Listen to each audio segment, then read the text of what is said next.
আগের প্রতিবেদনেই আপনাদের জানিয়েছিলাম যে বহু প্রতীক্ষিত সুজয় কৃষ্ণ ভদ্র ওরফে কালীঘাটের কাকুর ভয়েস স্যাম্পল টেস্টিংয়ের যে ফরেন্সিক রিপোর্ট সেটা নাকি এসে গেছে এবং মিডিয়াতে একটা স্পেকুলেশন ছড়িয়েছে যে সেই ভয়েস স্যাম্পল টেস্টিংয়ের রিপোর্ট নাকি ম্যাচ করে গেছে, যেটা আগামী সোমবার 22 তারিখ জাস্টিস অমৃতা সিনহার এজলাসে যে মামলার শুনানি রয়েছে সেই শুনানির সময় ইডি সেখানে রিপোর্ট দিতে পারে। এবং তার সঙ্গে যে মিডিয়া স্পেকুলেশনটা শুরু হয়ে গেছে যে শোনা যাচ্ছিল এটাই তো প্রাণভোমরা কোনো এক প্রভাবশালী ব্যক্তির, এবং এই রিপোর্ট যদি পজিটিভ হয় সেই প্রভাবশালী ব্যক্তির কিন্তু এই দুর্নীতির সঙ্গে যে যোগ রয়েছে সেটা নাকি সরাসরি প্রমাণ হয়ে যাবে। এখন প্রশ্নটা উঠছে, এর সঙ্গে কি এই রাজ্যের শাসক দল তৃণমূল কংগ্রেস তাদের সেনাপতি যাকে বলা হয়, একটি আঞ্চলিক দল তার যে সর্বভারতীয় পোস্ট করে রাখা আছে সেই পোস্টে থাকা সাধারণ সম্পাদক অভিষেক বন্দ্যোপাধ্যায়, তার কি কোনো সম্পর্ক আছে, নাকি তার দলের কারোর কোনো সম্পর্ক আছে? কেন করছি প্রশ্নটা করছি এই কারণেই, এখন যেহেতু নির্বাচনের কাজ চলছে সুতরাং আজকে পূর্ব বর্ধমান আমার নিজের যে লোকসভা কেন্দ্র সেইখানে কাজে গিয়েছিলেন, পার্টির কাজে প্রচারে গিয়েছিলেন অভিষেক বন্দ্যোপাধ্যায় এবং তারপর সাংবাদিকদের মুখোমুখি হন।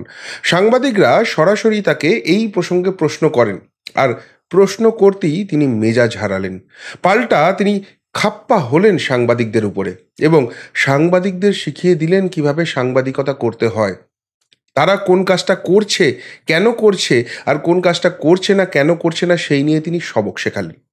অবশ্যই করে এই প্রসঙ্গে তিনি বললেন যে এই প্রশ্নগুলো আমাকে করছেন, তাহলে এই প্রশ্নগুলো এই ব্যক্তিকে কেন আপনি করছেন না?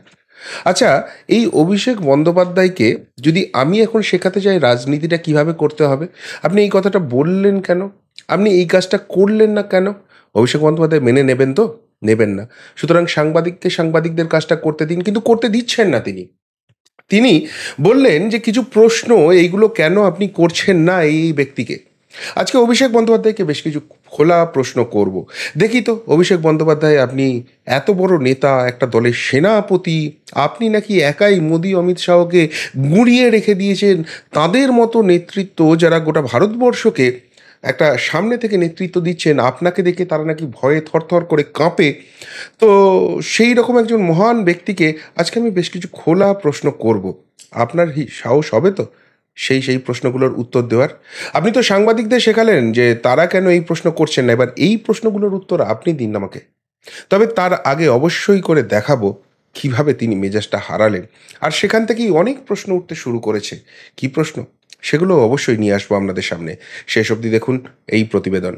নমস্কার, প্রিয়বন্ধু মিডিয়ায় আপনাদের স্বাগত এবং আপনারা দেখছেন প্রিয়বন্ধু বাংলা, সত্যের সন্ধানে সর্বদা আমি শুদ্ধশীল। বন্ধুরা, দেরি না করে তার সেই সাংবাদিক বৈঠকটা আপনাদের একটু শোনাই, তারপর অবশ্যই করে যে প্রশ্নগুলোর কথা বলছিলাম সেই প্রশ্নগুলো নিয়ে আমি আসবো এবং সেই ভিডিওর ব্যাখ্যাতেও আসবো। শুনুন তিনি কি বলেছেন আজকে। আগামী নির্বাচনের ফল যখন ঘোষণা হবে, বর্ধমান পূর্বে আমাদের ব্যবধান গত নির্বাচনের তুলনায় অনেক বাড়বে এবং 7টা বিধানসভাতেই তৃণমূল কংগ্রেস নিরঙ্কুশ মানুষের সংখ্যাগরিষ্ঠতা সমর্থন নিয়ে ভালো ফল করবে। দাদা, দুটো প্রশ্ন। একটা হচ্ছে যে ইডি দাবি করছে যে সুজয় কৃষ্ণ ভদ্রের যে ভয়েস টিপি সেটা মিলেছে, সেটা আদালতে তারা দেবে, কি বলবেন? ইডি আর আদালতে দাবি হবে, ইডি আদালতে জানাবে, হ্যাঁ, তো আমার কিছু বলার নেই। আর ভয়েস ক্লিপিংটা যার সাথে, তাকে অ্যারেস্ট করেছে? তাকে তো অ্যারেস্ট করেনি। যার সাথে কথা তাকে অ্যারেস্ট করেছে কি সেটা তো ইডি বলতে পারবে। আমি তো ইডিতে চাকরি করি না। আপনার চ্যানেলের ইন্টারেস্ট আমি বুঝতে পারছি, কিন্তু আপনার চ্যানেল যখন ইডি বা সিবিআই যাকে টাকা নিতে ডাকা যায় না, ইডি বা সিবিআই ডাকে না, তখন তো প্রশ্ন করে না। আপনার তো এজেন্ডা কোনো রকম কোনো দাবি করে থাকে, ইডি জানাবে কোর্টে। আর আমি তো লড়ছি সুপ্রিম কোর্ট, হাইকোর্টে। ক্ষমা চেয়েছে সুপ্রিম কোর্টে আমাদের। আপনি ইডির অফিসারকে জিজ্ঞেস করেছেন যে আপনাদের এএসজিকে ক্ষমা চাইতে হয়েছে কিনা? আপনার চ্যানেল জিজ্ঞেস করেছে? আপনার সচ্ছাহস আছে জিজ্ঞেস করার? করবেন? জিজ্ঞেস করবে। আজকে তো প্রায় 8 মাস হয়ে গেছে, 8 মাসে কভার করেছে। আমাকে প্রশ্ন করছেন, করুন, ভালো, কিন্তু যেখানে জিজ্ঞেস করার আপনি কি জিজ্ঞেস করেছেন? করেন না। চৌধুরী মেজাজ হারাচ্ছে, এই জমি কি করে? হতাশার বহিঃপ্রকাশ। হতাশা বলছেন? হতাশার বহিঃপ্রকাশ। কেজরিওয়াল তিনি জামিনের জন্য করছে, কিন্তু এদিকে ইডি বলছে তিনি নাকি মিষ্টি খাচ্ছে আর বেশি আম খাচ্ছে, নিজের সুগার নিজে বাড়াচ্ছে যাতে জামিনের জন্য। ইডির উচিত বিজেপির সর্বভারতীয় সভাপতিকে অ্যারেস্ট করা। তার কারণ যে 100 কোটি টাকা স্ক্যাম বলছে, 55 কোটি টাকা ইলেকটোরাল বন্ডের মাধ্যমে বিজেপিতে গেছে। আপনি এই প্রশ্নটা করুন না বিজেপির সর্বভারতীয় সভাপতিকে। কেজরিওয়াল নয় জেলে বসে আম খাচ্ছে, বিজেপির সর্বভারতীয় সভাপতি তো বাড়িতে বসে আম খাচ্ছে। আপনার সৎসাহস আছে প্রশ্ন করার? করুন। আপনারা সাংবাদিক বলে নিজেদের দাবি করেন আর বেছে বেছে প্রশ্ন করবেন, আমার অসুবিধা নেই। আপনি 10টা প্রশ্ন আমাকে করুন, আরও আমি 1 ঘন্টা দাঁড়িয়ে আপনার উত্তর দেবো। কিন্তু যে প্রশ্নগুলো যাকে করা উচিত তাকেও আপনাকে করতে হবে, আপনারা করেন। ইডি কেজরিওয়ালের বিরুদ্ধে কি বলছে আপনি আমাকে জিজ্ঞেস করছেন? আপনি বিজেপি নেতৃত্বকে জিজ্ঞেস করেছেন? যে লিকার স্ক্যামের কথা আপনারা বলছেন, সেই লিকার স্ক্যামের তথাকথিত 100 কোটি টাকার যে অভিযোগ, সেই অভিযোগের 100 কোটি টাকার মধ্যে 55 কোটি টাকা বিজেপির অ্যাকাউন্টে গেছে ইলেকটোরাল বন্ডের মাধ্যমে। তাহলে কেজরিওয়াল যদি জেলে থাকে, জেপি নাড্ডা জেলে থাকবে না কেন? আপনি জিজ্ঞেস করেছেন? কিন্তু মোদি, আপনি যেদিনকে জিজ্ঞেস করার সৎসাহস রাখবেন সেদিনকে আমাকে প্রধানমন্ত্রী তো বলছেন যে বন্ড, ইলেকট্রাল বন্ড, সেটা যাতে যেভাবে করেছে তাতে যাতে বোঝা যায় সমস্ত হিসাব, সমস্ত। তার জন্য ইলেকট্রাল বন্ড লাগতো না, তার জন্য চেকে দিলেও বোঝা যেত। পাল্টা প্রশ্ন করার সাহস আপনাদের নেই বলে যা বলছে আপনারা শুনছেন। উনি বলছেন ইলেকট্রাল বন্ড করেছি বলে বুঝতে পারছি কে কাকে টাকা দিয়েছে। তাহলে তো চেকেও টাকা দিলে বুঝতে পারতো, তার জন্য তো ইলেকট্রাল বন্ড লাগতো না। কে কাকে টাকা দেবে এ তো আরটিজিএস করেও টাকা দেওয়া যেত, এনআইএফটি কোডের মাধ্যমেও টাকা দেওয়া যেত, চেকের মাধ্যমেও টাকা দেওয়া যেত। তাহলে ইলেকট্রাল বন্ডের মানে কি হয়? তো বিজেপি করেছে। তারা অগ্নিমিত্রা থানায় ঢুকে পুলিশকে হুমকি দিচ্ছে। আমি এ নিয়ে কিছু প্রশাসনিক বিষয়ে পুলিশের মতো ব্যবস্থা নেবে। এগুলো সব হতাশার বহিঃপ্রকাশ। তারা জানে তারা নির্বাচনে তাদের রাজনৈতিক মাটি তাদের পায়ের তলা থেকে সরে গেছে, এবং সেই কারণে তারা এই জিনিসগুলো অনবরত করে চলেছে। তারা করুক, আমার শুভেচ্ছা রইল। 4 তারিখ ফল ঘোষণা হবে, কার সাথে মানুষ রয়েছে সেটা প্রমাণ হয়ে যাবে। আর কোনো প্রশ্ন? তিনি অনেক কথা বললেন যে এই অধীর চৌধুরী বলুন বা অন্য যারাই রয়েছে তারা মেজাজ হারাচ্ছেন, তার কারণ হচ্ছে এটা হচ্ছে হতাশার বহিঃপ্রকাশ। এবং আর একটা কথাও তিনি বললেন, যেটা আমি সহমত, তার সঙ্গে বেশিরভাগ ব্যাপারই সহমত হই না, কিন্তু এই ব্যাপারটাতে সহমত। তিনি বললেন আপনাদের পাল্টা প্রশ্ন করার সাহস নেই। সত্যিই পাল্টা প্রশ্ন করার সাহস নেই। যদি পাল্টা প্রশ্ন করার সাহস থাকতো তাহলে এবার আমি যে প্রশ্নগুলো করছি সেই প্রশ্নগুলো ওখানেই সাংবাদিক বৈঠকে সাংবাদিকরা করে ফেলতেন। আসলে 14 তলার প্রসাদ, এই যে বিজ্ঞাপনী ব্যাপার, এইগুলো তো সব শোনা যায়, তারই কি বহিঃপ্রকাশ আজকে দেখলাম, যে কারণে সংবাদ মাধ্যমের উপরে এইভাবে চড়াও হলেন। ফার্স্ট প্রশ্নটা তো এটাই করা উচিত ছিল যে মুহূর্তে বললেন যে অধীর চৌধুরী মেজাজ হারাচ্ছেন, কেননা সেটা হতাশার বহিঃপ্রকাশ। আপনি মেজাজ হারাচ্ছেন কেন? এটাও কি তাহলে আপনার হতাশার বহিঃপ্রকাশ? আপনি কি হতাশ হয়ে পড়ছেন? এর মধ্যেই তো রাজ্যে অনেকটা ঘুরে ফেলেছেন এবং বুঝেছেন যে পায়ের তলা থেকে রাজনৈতিক মাটিটা সরে গেছে। এই রাজ্যে এবারে ভয়ঙ্কর ফলাফল করতে চলেছে আপনার দল, সেটা বুঝেই কি এইভাবে আপনি মেজাজ হারাচ্ছেন? নাকি এই যে ইডির কাছে কাকুর রিপোর্ট পড়ে গেছে তাতে ভয়ঙ্কর কিছু হতে চলেছে আগামী দিনে, সেই জন্য আপনি মেজাজ হারাচ্ছেন? আগে এই প্রশ্নটা জবাব দিন তো। কই সাংবাদিকরা করতে পারলেন না তো পাল্টা প্রশ্নটা। এই পাল্টা প্রশ্নটা করার দরকার ছিল।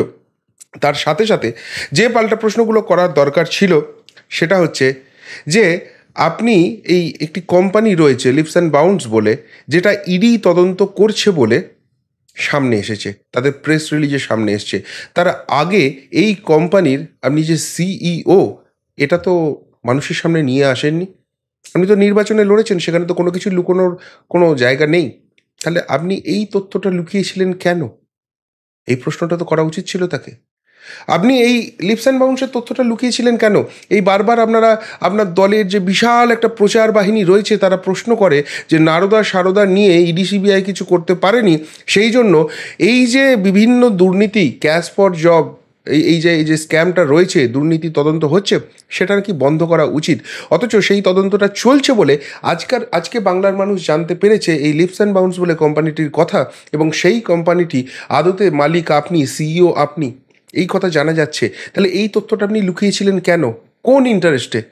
আজকে যখন প্রেস রিলিজ করলো, আমরা তো ভেবেছিলাম আপনি পাল্টা মামলা করবেন ইডির বিরুদ্ধে, করতে পারেননি তো তখন সুর করে আপনি মেনে নিলেন।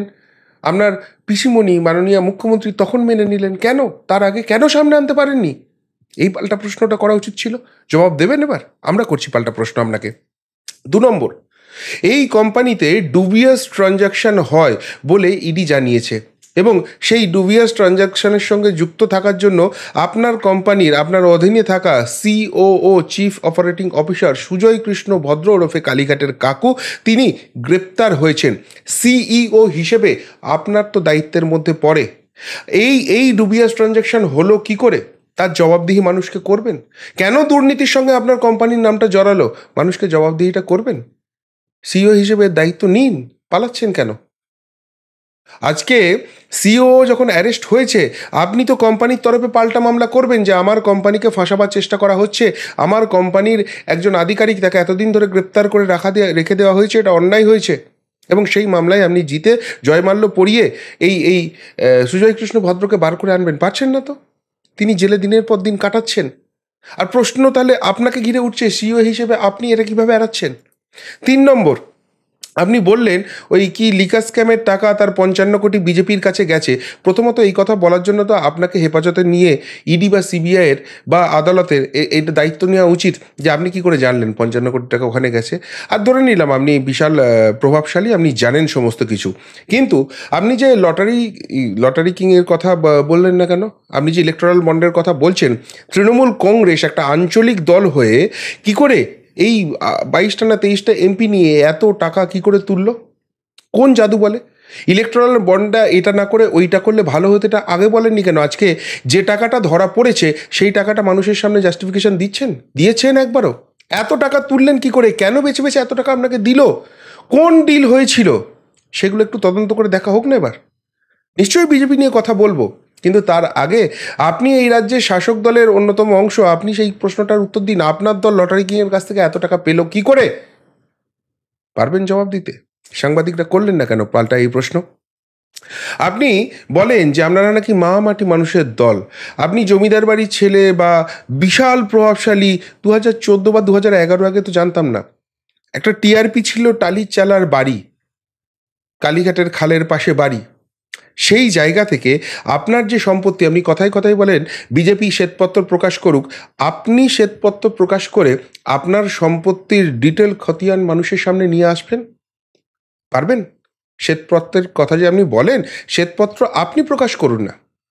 এই লিপস অ্যান্ড বাউন্স কোম্পানির সঙ্গে আপনার সম্পর্ক, সেখান থেকে কী ধরনের ট্রানজ্যাকশন হয়েছে, সেখানে কিভাবে আপনি সেখান থেকে লাভবান হয়েছেন, এবং আপনার যে স্থাবর এবং অস্থাবর সম্পত্তি রয়েছে, আপনার পরিবারের যে স্থাবর এবং অস্থাবর সম্পত্তি রয়েছে, কবে থেকে সেটা আছে, কিভাবে আপনি পেয়েছেন, সেটা শ্বেতপত্র প্রকাশ করুন আপনি। আমরাও দেখতে চাই সেই জায়গাটা। আপনি নিজে শ্বেতপত্র প্রকাশ করে আগে বলুন, দেখুন বাবা, আমি তো মাটি মানুষের দল করি, ওই টালির চালা ওটাই আমার সম্বল, আমার এর বাইরে আর কিচ্ছু নেই। এমনকি আমার পুত্র কন্যাকে খাওয়াতে গেলে, আমার স্ত্রীকে খাওয়াতে গেলে আমাকে সামান্য একটা ব্যবসা করতে হয়। আমার মুখ্যমন্ত্রী আমার পিসিমণি হতে পারেন, তিনিও এই কথা বলেছেন। তাহলে আমার তো সেইভাবে কিছুই নেই। শোনা যায়, যেটা নিয়ে জল্পনা বাড়ে, যে যখন চেপে ধরেছে আদালত যে আপনার সম্পত্তির খতিয়ান জমা দিতে হবে, আপনি এই বেঞ্চ ওই বেঞ্চ, এই কোর্ট ওই কোর্ট অনেক ঘোরাঘুরি করেছেন, তারপরে যখন সুরাহা পাননি, 5,500 পাতার না 10,000 পাতার নথি নাকি আপনি জমা দিয়েছেন। যাকে এই পরিমাণ নথি জমা দিতে হয় তাহলে তার সম্পত্তির পরিমাণটা কত সেটা নিয়ে স্পেকুলেশন হবে, এবং এই স্পেকুলেশন স্টপ হওয়া দরকার। আপনি শ্বেতপত্র নিয়ে বারবার কথা বলেন, আপনি নিজের সম্পত্তি, আপনার পরিবারের সম্পত্তি নিয়ে শ্বেতপত্র প্রকাশ করছেন না কেন? সেই সৎসাহস আপনি দেখাতে পারবেন? পাল্টা প্রশ্ন সাংবাদিকদের এটা করা উচিত ছিল। আপনি জেলে বসে আম খাওয়া, রসগোল্লা খাওয়া, বাড়িতে বসে জেপি নাড্ডার আম খাওয়া নিয়ে কথা বলছেন। এই যে কেষ্ট পার্থরা জেলে বসে মাটন খাচ্ছে, সেই ব্যাপারটা একটু হাইলাইট করুন। বালু মানিকরা জেলের গড়াগড়ি খাচ্ছে, এটা নিয়ে একটু ব্যাখ্যা করুন। এরা তো দিনের পর দিন দুর্নীতি করেছে। তাহলে যে প্রশাসনটা আপনার সরকার, আপনার দলের সরকার চালাচ্ছে, তারা কতখানি ব্যর্থ, অপদার্থ, যে মুখ্যমন্ত্রীর পাশের চেয়ারে বসে কোটি কোটি টাকার দুর্নীতি করেছে সেই খবর আপনাদের কাছে নেই। শুধুমাত্র সেই খবর আপনাদের কাছে নেই সেটাই নয়, এই মানিক দিনের পর দিন দুর্নীতি করার পরে তাকে 2021-এ গিয়ে নতুন করে বিধায়কের টিকিট দিয়েছেন। এর আগে বিধায়ক ছিলেন না তিনি। তাহলে এরকম করাপ্টেড লোককে আপনারা অনেক ঝাড়াই বাছাই করে নিয়ে এসছেন, তাহলে কি আপনারা করাপ্টেড লোকগুলোকেই ঝাড়াই বাছাই করার জন্য ওই পরামর্শদাতার সিস্টেমটা তৈরি করেছিলেন? প্রশ্নগুলোর জবাব দিন। আজকে অরবিন্দ কেজরিওয়ালের আম খাওয়া রসগোল্লা খাওয়া বাদ দিন, আপনাদের কেষ্ট, পার্থ, মানিক, বালু, এদের এই জীবনকৃষ্ণ, এদের কথাগুলো একটু বলুন না। কেন এদেরকে জেলে যেতে হলো? এবং জেলে যেতে হলো ঠিক আছে, আপনার কথা মেনে নিলাম, কেউ কেউ করাপশন করেছে। আপনার যে দলটা ক্ষমতায় রয়েছে তাদেরও তো একটা পুলিশ, একটা প্রশাসন, একটা ইন্টেলিজেন্স রয়েছে। তাদের রিপোর্টের ভিত্তিতে কেন আপনার মুখ্যমন্ত্রী এদেরকে গ্রেপ্তার করে জেলে ঢোকাতে পারেনি? কেন ইডি সিবিআইকে আদালতের নির্দেশে আসতে হয়েছে, তারপর এরা গ্রেপ্তার হয়েছেন? এবং সেই গ্রেপ্তারিটা হওয়ার পর কেন এই সরকারটা আপনার জনগণের ট্যাক্সের পয়সা নষ্ট করে, নয়ছয় করে এদের জন্য আইনজীবী লাগাচ্ছে এই চোর বাটপারগুলোকে বাঁচাবার জন্য? জবাব দিন। পাল্টা প্রশ্ন করতে বলছেন, পাল্টা প্রশ্ন করছি। পুলিশ না লাগিয়ে পারলে প্রশ্নগুলোর উত্তরটা দিন না। আর সব থেকে বড় কথা, এই ইডি সিবিআইয়ের কথা, ইডি আদালতের কথা, কাকুর কণ্ঠস্বরের কথা উঠতেই আপনি রেগে গেলেন। আপনি বলেছেন যতবার ডেকেছে গিয়ে আমি তদন্ত সহযোগিতা করেছি, কিন্তু বাস্তব তথ্য হচ্ছে এটা পুরোপুরি অসত্য। যতবারই আপনাকে ডাকা হয়েছে আপনি বারবার বাহানা খুঁজেছেন। আপনার ইলেকশন আছে, আপনার প্রচার আছে, আপনার রাজনৈতিক কার্যবিধি আছে, আপনার চিকিৎসা আছে, এবং সেই নিয়ে এই বেঞ্চ, ওই বেঞ্চ, এই কোর্ট, ওই কোর্ট, সুরক্ষা কবচ, অনেক কিছুর চেষ্টা করেছেন। যখন কোথাও কিচ্ছু পাননি, জানেন না গেলে এবার গ্রেপ্তার হয়ে যাবেন, তখন শুধুমাত্র গিয়ে তদন্তগুলোকে আপনি ফেস করেছেন। তাহলে আপনি তদন্ত ফেস করতে এত ভয় পাচ্ছেন কেন? আপনার মুখেই তো সেই বিখ্যাত ডায়লগ শুনেছি যে 10 পয়সার দুর্নীতিও কেউ প্রমাণ করতে পারলে আপনি নাকি ফাঁসির মঞ্চে চড়ে যাবেন। শুনেছি আমি একটা ক্লিপিংসে। তো সেই জায়গা থেকে আপনি দুর্নীতি করেননি, এই কথা আমিও বিশ্বাস করছি। তাহলে আপনার কথা এত কনফিডেন্স দেখে, তাহলে আপনি তদন্ত ফেস করতে ভয় পাচ্ছেন কেন? আপনি বলছেন যে আদালতের কাছে যাওয়া আপনার গণতান্ত্রিক অধিকার, নিশ্চিতভাবে, কিন্তু সেটা তদন্তটা ফেসটা করার পরে। আদালতের নির্দেশেই আপনাকে শেষ পর্যন্ত এই তদন্তটা ফেস করতে হচ্ছে, আপনি নিজে থেকে গিয়ে ফেস করতে পারছেন না। এত ভয়টা কিসের? একটু জবাবগুলো দেবেন। সাংবাদিকরা সাংবাদিকদের কাজ করবে, তাদেরকে আপনি শিখিয়ে পড়িয়ে মানুষ করছেন, খুব ভালো কথা। কিন্তু আমি তো সাংবাদিক নই, ওই 2 পয়সারও সাংবাদিক নই। আমি একজন পাতি ইউটিউবার, একজন সাধারণ মানুষ। সেই জায়গা থেকে আজকে আপনাকে প্রশ্নগুলো করলাম। আপনি তো বিশাল ব্যক্তিত্ব, আপনাকে বললাম মোদি অমিত শাহের মতো লোক ভয় পান আপনাকে, এরকমই শুনেছি আপনার দলের লোকের কাছ থেকে। তাহলে আপনি নির্ভয়ে এই 6টা প্রশ্নের উত্তর একটু খোলাখুলি দিন তো। কি বলবেন বন্ধুরা? সত্যি কি ভুল প্রশ্ন করলাম? সত্যি কি আমি ভুল বুঝলাম যে ইডি আর কাকুর কথা শুনে তিনি মেজাজ হারালেন, নাকি আমার বোঝার কোথাও ভুল হচ্ছে? উত্তরটা একটু কমেন্ট বক্সে কমেন্ট করে জানাবেন। এখনকার মতো এখানেই শেষ করলাম। ফেরত আসছি নতুন প্রতিবেদন নিয়ে খুব তাড়াতাড়ি। ভালো থাকবেন, সাথে থাকবেন, পাশে থাকবেন। নমস্কার।